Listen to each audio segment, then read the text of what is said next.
Hello बच्चों, कक्षा 6 Sanskrit class में आपका स्वागत है। आज हम दशम पाठ को समझेंगे। दशम पाठ है आपका कृषि का कर्मवीरा। कृषि का कर्मवीरा का अर्थ होता है कर्मवीर महिला कृषक, यानी किसान के बारे में इस पाठ में आपको बताया जा रहा है। किसान महिला और पुरुष के बारे में कि वह किस प्रकार से अपना जीवन जीते हैं, है ना। बारिश में, गर्मी में, ठंड में अपने शरीर को तकलीफ़ देकर भी अन्न को उगाते हैं और हम सबको उसी अन्न से भोजन प्राप्त होता है।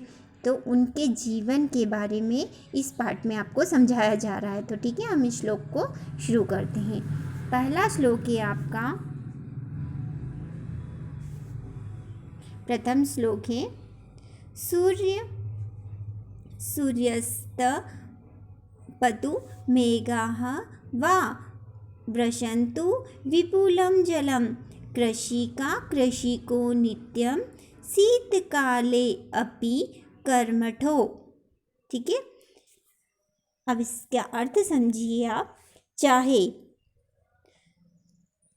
सूर्य तपाए, यानी चाहे कितनी भी गर्मी हो, चाहे सूर्य तपाए, चाहे बादल अत्यधिक जल बरसाए, किसान और उसकी महिला पत्नी नित्य यानी रोज़ाना सर्दी में भी वे जो है कर्मशील रहते। कर्मशील रहना वह मतलब हमेशा वह कार्य करते रहते, चाहे गर्मी का मौसम हो, चाहे बहुत अधिक बारिश हो या फिर बहुत अधिक ठंड हो, लेकिन किसान और उसकी पत्नी नित्य जो है अपने कार्य को करते ही रहते हैं।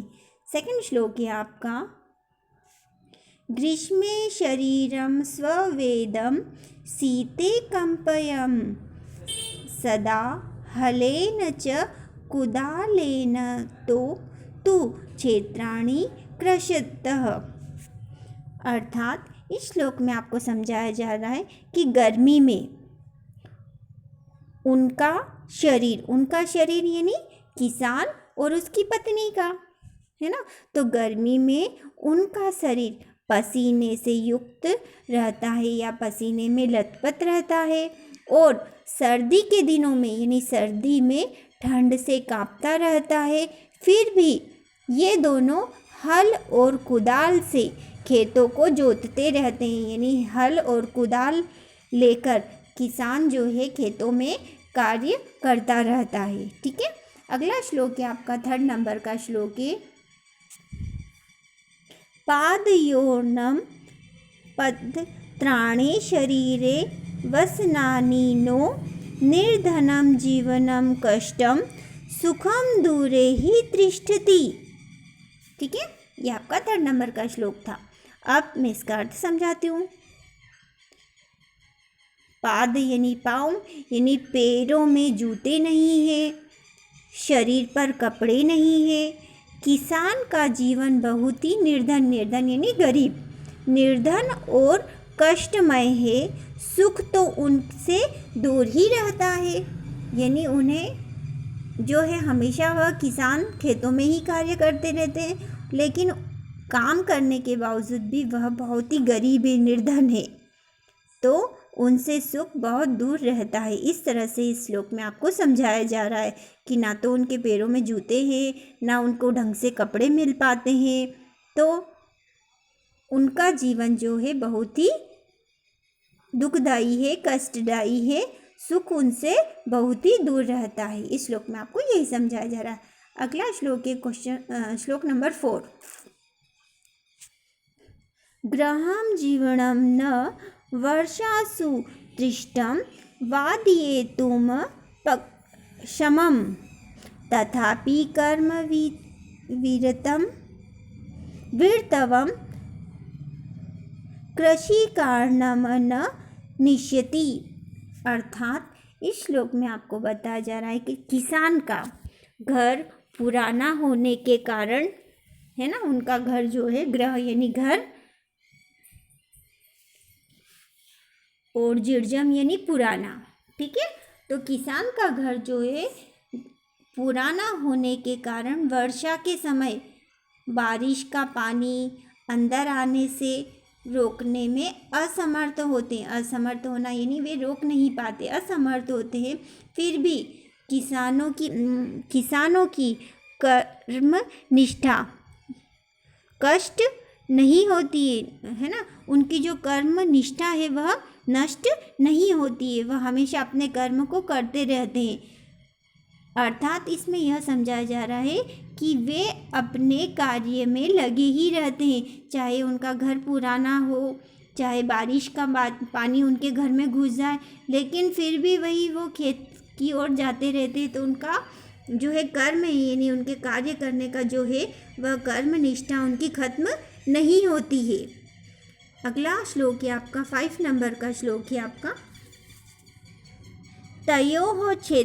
तयोः श्रमेण क्षेत्राणि सस्य पूर्णानि सर्वदा धनित्री सरसा जाता या शुष्का कष्ट का व्रतता।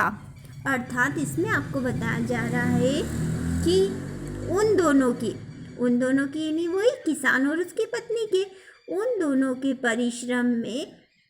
परिश्रम से खेत सदा जो है फैलाता रहता है ये और लहलहाता रहता है ना। खेत लहलहाता रहता है।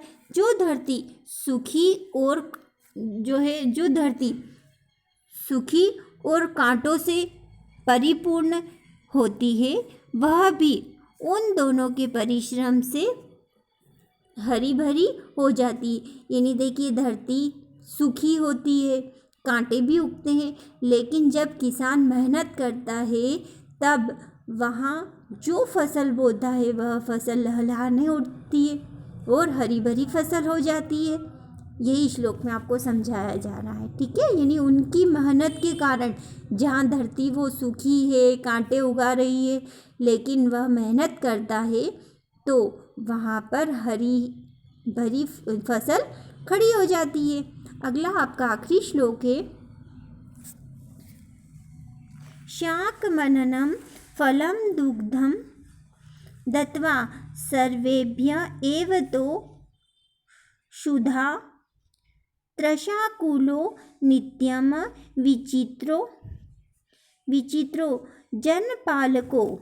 अर्थात इसमें आपको समझाया जा रहा है, ये दोनों यानी किसान और उसकी पत्नी, ये दोनों सभी को सब्जियां है ना, फलम यानी सब्जी है ना, फलम यानी फल, अनाज और दूध देकर स्वयं भूख और प्यास से बेचैन रहते हैं। मतलब दूसरों को फल देते हैं, सब्जी देते हैं, अन्न देते हैं, दूध भी देते, पशुपालन भी करते हैं ना, है ना। तो लेकिन खुद जो है भूख और प्यास से बेचैन रहते हैं। ये दोनों जो है अनोखे जनपालन यानी अभिभावक होते हैं, ठीक है। ये सभी जनों को पालने वाले, जनपालन यानी सभी का पालन पोषण करने वाले, है ना, उनके बारे में बताया जा रहा है। अर्थात यानी इसमें बताया जा रहा है कि दूसरों को खाने पीने की वस्तुएं उपलब्ध कराने वाले किसान स्वयं भूख प्यास से रहते हैं, किंतु जो है सभी को भोजन देते हैं, सभी का ध्यान रखते हैं, है ना।